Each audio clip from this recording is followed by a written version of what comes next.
Subscribe करिए हमारा channel crazy GK trick और लेटेस्ट वीडियो नोटिफिकेशंस के लिए इस बेल आइकन को दबाएं। Hello friends, welcome to crazy GK trick. दोस्तों, आज के इस वीडियो में हम बात कर रहे हैं इंडियन एग्रीकल्चर मतलब भारतीय कृषि के बारे में। हर टाइप के एग्जाम में आपको इस टॉपिक से क्वेश्चन देखने को मिलेगा ही मिलेगा, तो काफी इंपॉर्टेंट टॉपिक है ये। इस टॉपिक को आप थोड़ा सा ध्यान से समझिएगा।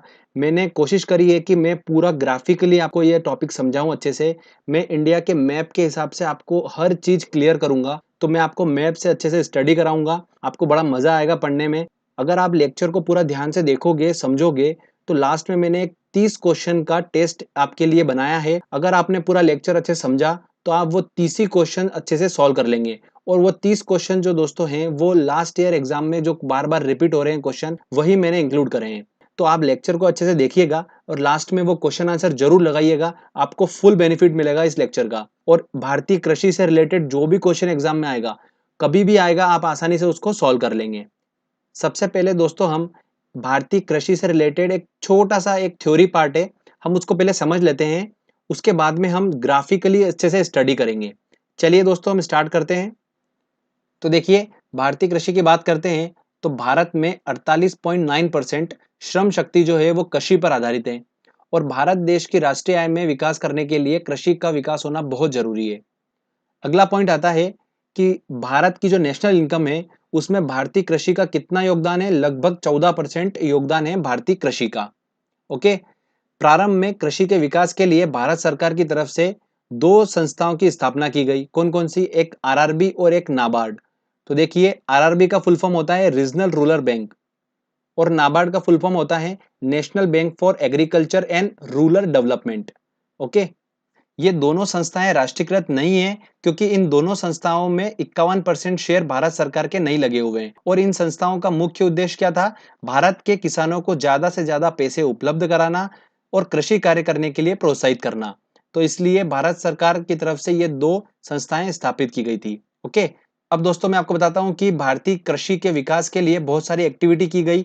वो कौन सी हैं? देखिए, हरित क्रांति चलाई गई। तो हरित क्रांति के बारे में हम डिस्कस करते हैं। काफी इंपॉर्टेंट टॉपिक है और काफी क्वेश्चन बनते हैं इससे। तो देखिए, भारत में कृषि के विकास के लिए 1967 में डॉक्टर स्वामीनाथन के द्वारा प्रथम हरित क्रांति चलाई गई। किसके द्वारा? डॉक्टर स्वामीनाथन के द्वारा। और दूसरी हरित क्रांति 1983 में चावल के लिए चलाई गई थी। तो हरित क्रांति का सबसे अधिक प्रभाव किस पे पड़ा? गेहूं और चावल की खेती पर सबसे ज्यादा प्रभाव पड़ा। मतलब इनकी प्रोडक्शन अच्छा खासा बढ़ा। और दोस्तों ध्यान दीजिए, गेहूं का प्रोडक्शन जो है वो चावल से ज्यादा बढ़ा। ओके। चावल के कंपैरिजन में गेहूं का प्रोडक्शन ज्यादा बढ़ा। आगे हम बात करते हैं, विश्व में हरित क्रांति के जनक किसे कहा गया है? डॉक्टर बोरलॉग को कहा गया है। विश्व की बात करते हैं तो। और अगर भारत की बात करते हैं तो भारत में हरित क्रांति के जनक किसे कहा गया है? डॉक्टर स्वामीनाथन को। ओके। तो ये डायरेक्टली एग्जाम में क्वेश्चंस बनते हैं। आगे दोस्तों देखिए, इंपॉर्टेंट पॉइंट, कई सारी क्रांति अलग अलग फसलों के लिए चलाई गई। जैसे हम बात करते हैं, देखिए, हरित क्रांति खाद्यान्न उत्पादन के लिए चलाई गई। श्वेत क्रांति दूध उत्पादन के लिए चलाई गई। और एक इंपॉर्टेंट पॉइंट ध्यान रखिए, श्वेत क्रांति के जनक किसे कहा गया है? डॉक्टर वर्गीस कुरियन को कहा गया है, जो कि अमूल के संस्थापक थे। नीली क्रांति चलाई गई किस लिए? मत्स्य उत्पादन के लिए। पीली क्रांति तिलहन उत्पादन के लिए। सुनहरी क्रांति जूट और फल उत्पादन के लिए। और गोल क्रांति चलाई गई आलू उत्पादन के लिए। तो ये वो क्रांति थी जो हमको थोड़ा सा ध्यान रखना है। काफी इंपॉर्टेंट है ये भी। चलिए फ्रेंड्स, यहाँ पर हमारा जो थ्योरी सेक्शन है छोटा सा, वो कंप्लीट होता है। अब मैं आपको ग्राफिकली अच्छे से समझाऊंगा कि कौन सा राज्य किस फसल के उत्पादन में नंबर 1 है। ठीक है, भारत में। तो चलिए मैं आपको बताता हूं। तो जम्मू कश्मीर की बात करते हैं। तो देखिए, जम्मू कश्मीर जो है वो केसर उत्पादन में भारत में प्रथम नंबर पर है। तो केसर सबसे ज्यादा कहाँ प्रोडक्शन होता है? देखिए, जम्मू कश्मीर में होता है। ओके। अब बात करते हैं हम उत्तर प्रदेश की। तो देखिए, गेहूं, गन्ना, दूध उत्पादन और आलू, इन सब के प्रोडक्शन के लिए उत्तर प्रदेश जाना जाता है। मतलब भारत में गेहूं उत्पादन में, गन्ना उत्पादन में, दूध उत्पादन में, आलू उत्पादन में अगर कोई नंबर 1 स्टेट है तो वो कौन है? उत्तर प्रदेश है। सबसे अधिक मात्रा में जो प्रोडक्शन करता है गेहूं, गन्ना, दूध और आलू का, वो करता है उत्तर प्रदेश। ओके। दोस्तों आपको ये जो आंकड़े बता रहा हूं मैं, ये सारे आंकड़े 2015-16 अपडेटेड हैं। तो आप बिल्कुल भी टेंशन मत लीजिएगा। आप अगर नेट पे सर्च करेंगे तो 2011-12 जो भी पुराना डेटा होगा तो प्लीज उसको देख के कंफ्यूज बिल्कुल भी मत होइएगा। ओके। चलिए, तो आपको समझ में आया, उत्तर प्रदेश जो है वो गेहूं, गन्ना, दूध और आलू उत्पादन में प्रथम नंबर पर है। आगे हम बात करते हैं पश्चिम बंगाल की। तो यहां से तो आपको क्वेश्चंस बिल्कुल मिलेगा एग्जाम में, काफी इंपॉर्टेंट है। देखिए क्या, पश्चिम बंगाल जो है भारत के मैप में देखिए कहां पर आ रहा है, और यहां पर सबसे ज्यादा उत्पादन होता है जूट और चावल का। तो भारत देश में सबसे ज्यादा जूट उत्पादक राज्य कौन सा है? पश्चिम बंगाल है। ओके, और ध्यान रखिएगा चावल उत्पादन में भी पश्चिम बंगाल नंबर 1 पर है। ओके, अब देखिए चावल की हम बात करते हैं तो चावल से रिलेटेड कुछ एग्जाम में क्वेश्चंस बनते हैं। देखिए मैंने स्पेशली नोट में डाला है उनको। IR-20 ये क्या है? एक प्रकार की चावल की किस्म है, जो अधिक चावल उत्पादन होता है ना उसकी एक किस्म है ये IR-20। तो ये डायरेक्टली एग्जाम में क्वेश्चन पूछते हैं कि IR-20 जो है वो किससे रिलेटेड है, तो हमको ध्यान रखना है चावल से रिलेटेड है। ओके, भारत में चावल की खेती उन क्षेत्रों में होती है जहां पर वार्षिक वर्षा 100 सेंटीमीटर से अधिक हो। मतलब दोस्तों चावल जो है वो ऐसी फसल है कि उसकी खेती के लिए बहुत अधिक मात्रा में पानी आवश्यकता होती है। ऑब्वियस सी बात है, पश्चिम बंगाल आपको मैप में दिख रहा होगा, ये बिल्कुल समुद्र से लगा हुआ है, ठीक है, बंगाल की खाड़ी से देखिए यहाँ पर ये। तो यहाँ पर क्या है, अत्यधिक मात्रा में बारिश भी होती है, इसकी वजह से यहाँ पर चावल की खेती आसानी से हो जाती है, इसलिए चावल जो है वो अधिक मात्रा में उत्पन्न होता है पश्चिम बंगाल में। एक और पॉइंट दोस्तों ध्यान रखिएगा, काफी इंपॉर्टेंट है, चावल का उत्पादन भारत में सबसे ज्यादा होता है अन्य खाद्य फसलों की तुलना में। ठीक है, तो आप ऐसा मत सोचिएगा कि गेहूं का सबसे ज्यादा होता है, सबसे ज्यादा होता है चावल का। चलिए आगे हम बात करते हैं अब असम की। असम देखिए दोस्तों, चाय उत्पादन में भारत में सबसे प्रथम नंबर पर कौन सा राज्य है? असम है। तो यहाँ पर सबसे ज्यादा प्रोडक्शन होता है असम में। और अगर हम दक्षिणी भारत की बात करें, ठीक है, मतलब नीचे तरफ भारत में, तो सबसे ज्यादा चाय उत्पादित करने वाला राज्य कौन सा है? तमिलनाडु है। भारत की बात करते हैं तो भारत में नंबर 1 कौन है? असम है।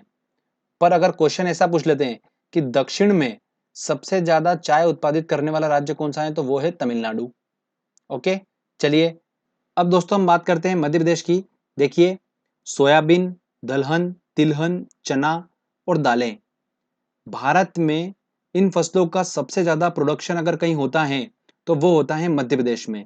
मतलब इन सब का उत्पादन सबसे ज्यादा कहां पर होता है? मध्य प्रदेश में सबसे ज्यादा उत्पादन होता है। सोयाबीन, दलहन और दालों से तो क्वेश्चन एग्जाम में बनता ही बनता है।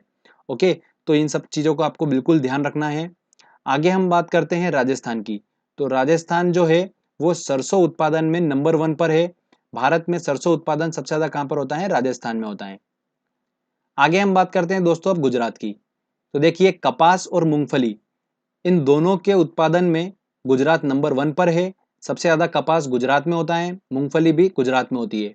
तो कपास को लेकर काफी लोग कंफ्यूज होते हैं महाराष्ट्र और गुजरात में, तो बिल्कुल भी कंफ्यूज मत होइएगा, गुजरात जो है वो नंबर 1 पर है। ओके, आगे हम बात करते हैं अब महाराष्ट्र की। तो महाराष्ट्र में देखिए प्याज, अरहर, अंगूर और आम, इसमें महाराष्ट्र जो है वो नंबर 1 पर है। भारत देश में सबसे ज्यादा प्याज का प्रोडक्शन अगर कहीं होता है तो महाराष्ट्र में होता है। और आम से रिलेटेड एक बात ध्यान रखिएगा, आम को भारत का राष्ट्रीय फल कहते हैं, मतलब इसको क्या बोलते हैं? किंग ऑफ फ्रूट बोलते हैं आम को।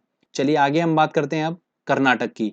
तो कर्नाटक में देखिए कॉफी, सनफ्लावर और रेशम, इन तीनों का भारत देश में सबसे ज्यादा अगर कहीं प्रोडक्शन होता है तो वो होता है कर्नाटक में। और कॉफी से रिलेटेड तो एग्जाम में क्वेश्चंस बिल्कुल बनता ही बनता है, तो आप इसको ध्यान रखिएगा। कुर्ग जिले में कॉफी सबसे अधिक पैदा होती है और कॉफी का अनुसंधान केंद्र कहां पर है? कुर्ग में है। ठीक है, अब दोस्तों हम बात करते हैं केरल की। तो देखिए प्राकृतिक रबर भारत में सबसे ज्यादा कहीं होता है तो वो होता है केरल में। और रबर से रिलेटेड क्वेश्चंस एग्जाम में काफी बने हैं। गरम मसालों के मामले में विश्व में फेमस है केरल। सबसे ज्यादा प्रोडक्शन देखिए भारत देश में कहां पर होता है? गरम मसालों का केरल में होता है। काजू का सबसे ज्यादा प्रोडक्शन कहां पर होता है भारत देश में? केरल में होता है। नारियल और काली मिर्च का प्रोडक्शन भी सबसे ज्यादा केरल में ही होता है। तो काजू, गरम मसाले और प्राकृतिक रबर, इन तीनों से एग्जाम में काफी क्वेश्चंस बनते हैं, तो ये तीनों बिल्कुल हाईलाइटेड पॉइंट हैं। ओके, चलिए आगे बढ़ते हैं, हम अब बात करते हैं आंध्र प्रदेश की। तो आंध्र प्रदेश की देखिए हल्दी, तंबाकू और मक्का, इन तीनों के मामले में आंध्र प्रदेश नंबर 1 पर है। सबसे ज्यादा तंबाकू प्रोडक्शन जो होता है वो कहां पर होता है? आंध्र प्रदेश में होता है। एक बात और इंपॉर्टेंट ध्यान रखिएगा तंबाकू से रिलेटेड, तंबाकू की पत्ती को सुखाने की प्रक्रिया को क्या बोलते हैं? हम क्यूरिंग बोलते हैं। तो कभी कभी एग्जाम में पूछ लिया जाता है, तो आप इसको ध्यान रखिएगा, क्या बोलते हैं? क्यूरिंग बोलते हैं तंबाकू की पत्ती को सुखाने की प्रक्रिया। ओके, तो दोस्तों यहाँ पर मैंने आपको कंप्लीट करवा दिया है कि कौन सा राज्य किस फसल के उत्पादन में नंबर 1 पर है। तो जितने मैंने आपको बताए हैं ये बार-बार एग्जाम में पूछे जाते हैं, आपको इतना ही ध्यान रखना है, ज़्यादा कंफ्यूज होने की जरूरत नहीं है, ठीक है। चलिए आगे हम बात करते हैं। अब काफी एक और इम्पोर्टेंट टॉपिक बचा हुआ है, वो बचा हुआ फसल से रिलेटेड। तो देखिए, भारत में मुख्य रूप से 3 प्रकार की फसलें पाई जाती हैं। 3 प्रकार की कौन-कौन सी हैं देखिए, रबी की फसल, खरीफ की फसल और नकदी फसलें। तो ये 3 प्रकार की भारत में मुख्य रूप से फसलें पाई जाती हैं। ओके, और इन तीनों से काफी क्वेश्चंस बनते हैं एग्जाम में।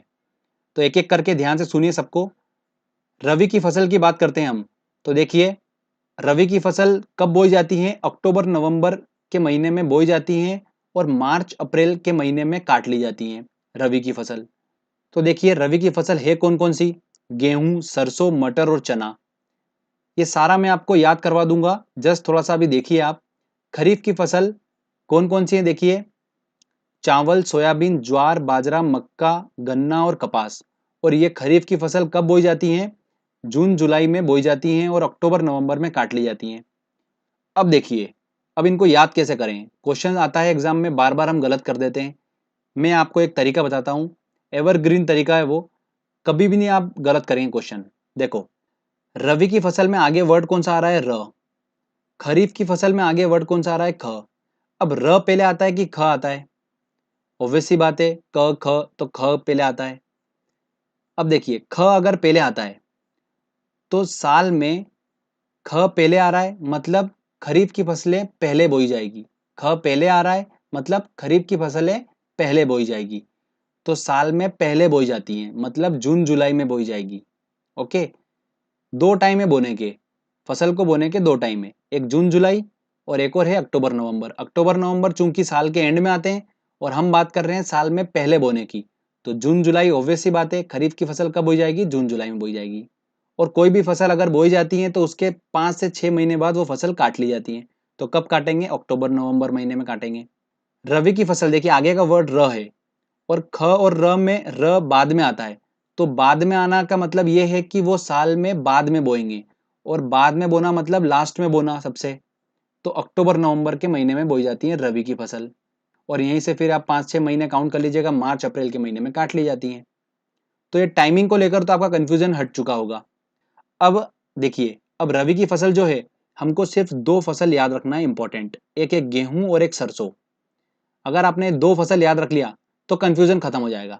देखिए, ऐसे याद रखिए कि रबी की फसल खाने से गैस हो गई, तो गैस हो गई तो गैस से बना हमारा गेहूं और स से बना सरसों।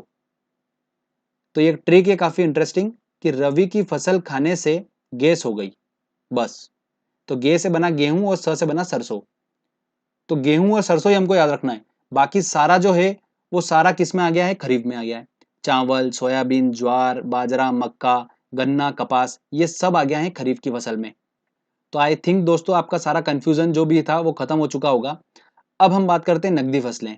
तो ये दोनों कंफ्यूज करती है, रबी और खरीफ, तो मैंने इनको आपको सेपरेटली अच्छे से समझा दिया। अब बात करते हैं हम नकदी फसलों की।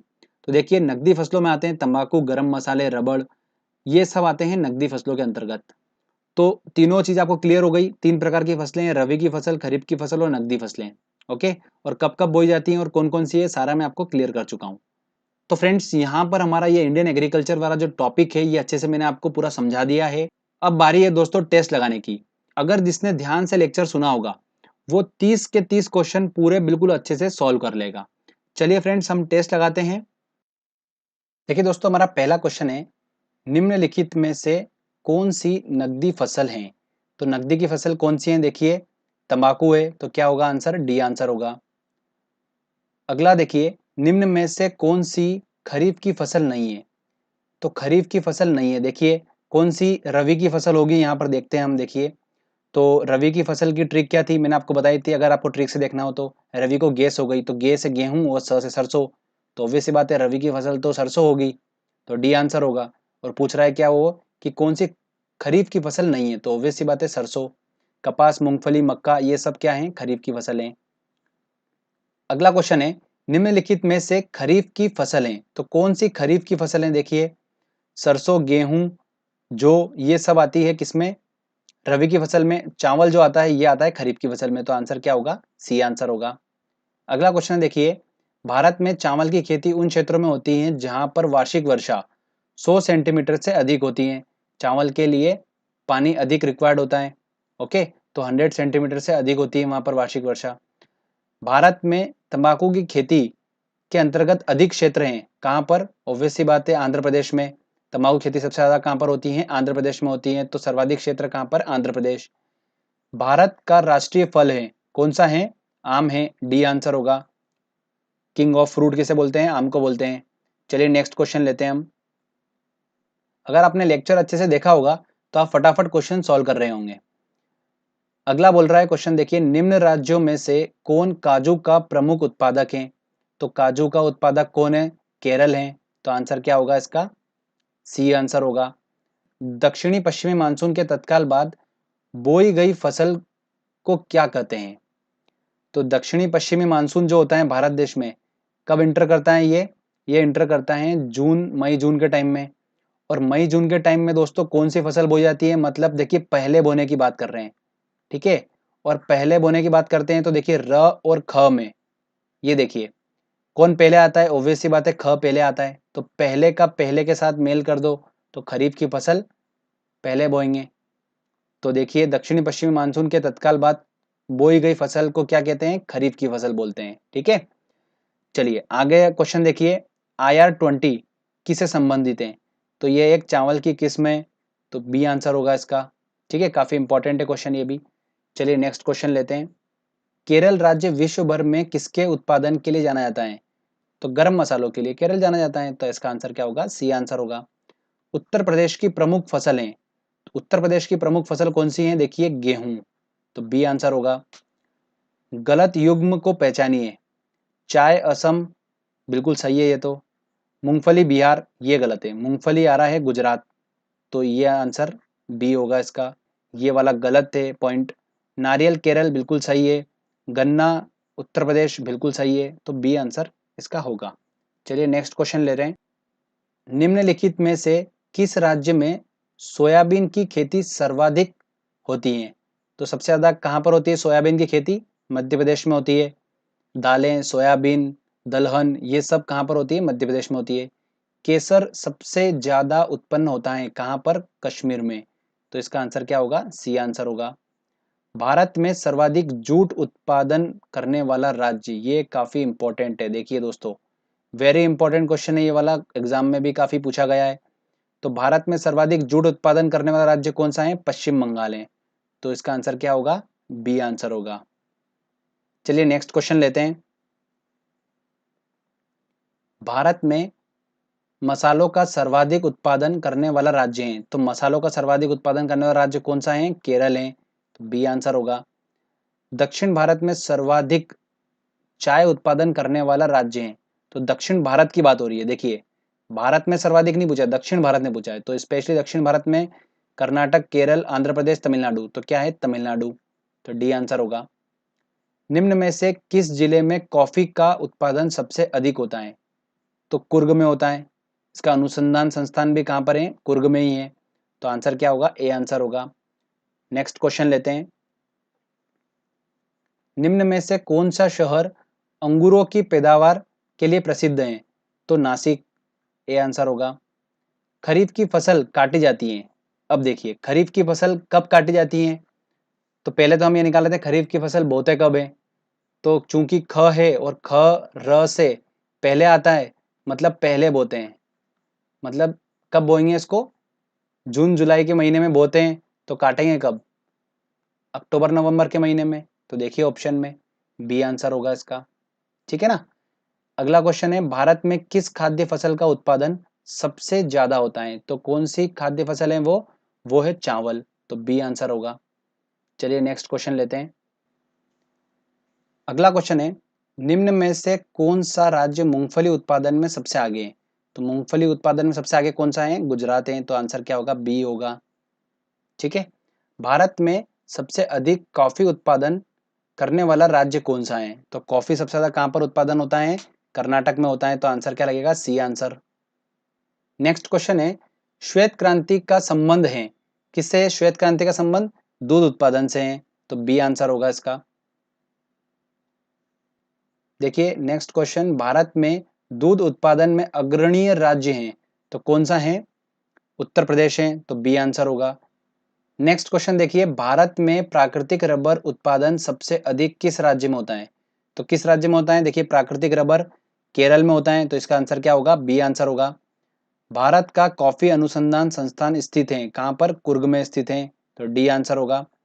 अनुसंधान संस्थान पे दोस्तों मैं आपके लिए एक स्पेशल वीडियो बना दूंगा, अच्छे से ट्रिक के माध्यम से हम इसको याद कर लेंगे। मेरे पास काफ़ी अच्छी ट्रिक है इसके लिए, तो मैं आपको सारा याद करवा दूंगा अनुसंधान संस्थान को लेकर। कुछ मैंने वीडियो बना भी रखे हैं, मैं उनको अच्छे से एक बार और बना के और क्वेश्चन आंसर टेस्ट लगवा दूंगा आपका, ठीक है? तो इससे भी क्वेश्चंस बनते हैं एग्जाम में, तो वो भी हमारा कवर हो जाएगा। नेक्स्ट क्वेश्चन लेते हैं, भारत में हरित क्रांति का जनक किसे माना गया है? तो देखिए विश्व में बोरलोग है और भारत में कौन है? स्वामीनाथन है, तो क्या आंसर होगा? बी आंसर होगा। तो ध्यान रखिएगा, कंफ्यूज मत होइएगा इनमें, ठीक है? नेक्स्ट क्वेश्चन देखिए, निम्न में से कौन सी रवि की फसल नहीं है? तो रवि की फसल हमको पता है, देखिए रवि को गेस हो गई थी, तो गे और स, तो गे से गेहूं, स से सरसों, तो गेहूं और सरसों तो होगी। जूट तो आती ही नहीं है पहली बात तो ये तो डी आंसर डायरेक्ट दिख गया हमको, ठीक है? चलिए नेक्स्ट क्वेश्चन ले लेते हैं हम। उत्तर प्रदेश निम्न में से किन फसलों का सबसे ज्यादा उत्पादन करता है? तो आलू, चावल, गन्ना, तंबाकू। तो करता है वो आलू का, और चावल का नहीं करता है, चावल का पश्चिम बंगाल करता है, गन्ने का करता है, तंबाकू का तो कौन करता है? आंध्र प्रदेश करता है। तो 1 नंबर और 3 नंबर, तो देखिए आंसर में 1 नंबर और 3 नंबर वाला ऑप्शन है डी आंसर। तो देखिए हमारा यहाँ पर ये क्वेश्चन सही हो गया। तो फ्रेंड्स यहाँ पर हमारा ये टेस्ट वाला सेक्शन कंप्लीट हो गया। तो पहले हमने थ्योरी को पढ़ा अच्छे से, फिर हमने ग्राफिकली अच्छे से समझा कि किस फसल के प्रोडक्शन में कौन सा राज्य नंबर 1 है। हमने अच्छे से उनको ग्राफिकली स्टेट वाइज देखा, अच्छे से सिस्टमेटिक हमने तरीके से समझ लिया उसको। उसके बाद में हमने एक इंपॉर्टेंट क्वेश्चन आंसर टेस्ट लगाया, जो प्रीवियसली एग्जाम में जो क्वेश्चन पूछे गए हैं मैंने उनको अच्छे से कलेक्शन करके टेस्ट हमने अच्छे से लगा लिया।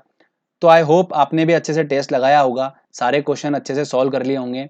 तो प्लीज़ मुझे बताइएगा कितना आपका स्कोर रहा। दोस्तों अगर आपको मेरी मेहनत अच्छी लगी है, वीडियो अच्छा लगा है, तो प्लीज़ जल्दी से इस वीडियो को लाइक करिए, दोस्तों के साथ शेयर करिए और कमेंट करके मुझे ज़रूर बताइए कि आपको वीडियो कैसा लगा। दोस्तों अगर आपने अभी तक चैनल को सब्सक्राइब नहीं करा है तो प्लीज़ चैनल को सब्सक्राइब कर लीजिए, क्योंकि इस तरीके की जब भी वीडियो मैं अपलोड करूंगा आपको उसका बेनिफिट मिलता रहेगा। तो मिलते हैं अगले वीडियो में, तब तक के लिए जय हिंद, जय भारत।